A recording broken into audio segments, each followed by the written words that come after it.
Ito po yung natanggal ko sa bubong. Hakutin ko naman po palabas. Kaya po bumaba na mantik. Pinapatak na ako ng antik. Yung kapal po. Kalahati po lang ito. Yung kalahating bubong di ko pa nagagalaw. Bukas naman. Kapal po ng antik.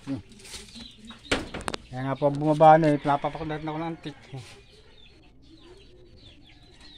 Yan po. Kaya kapal lang.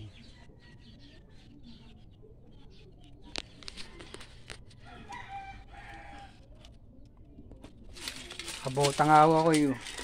Para hindi gumapong sa paa ko yung antig, nakakagapong pa rin yung iba.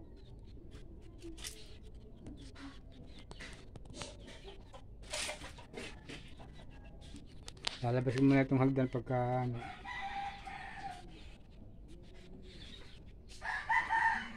Press muna ng konti. Wow na. Kati.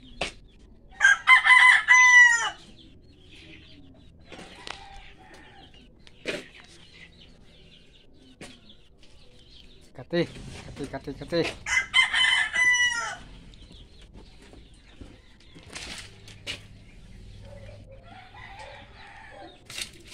Antik pala sa taas.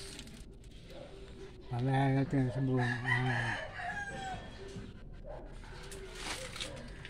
Pagka nagalaw yun lalong maanin.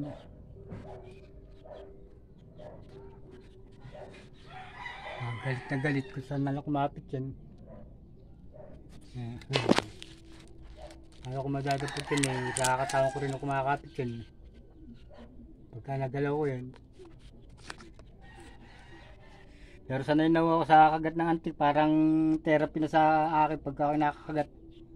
Pag lang mo sa mata, napaka-hapdi ng liquid ng binubuga. Para kayo mabubulag. Sa hapdi. Saka ibang klase po liquid ng antik. Pakagat na po kayo sa langgam, huwag lang dito. Sa mata, pag nakakagat po, sakit. Salamat po.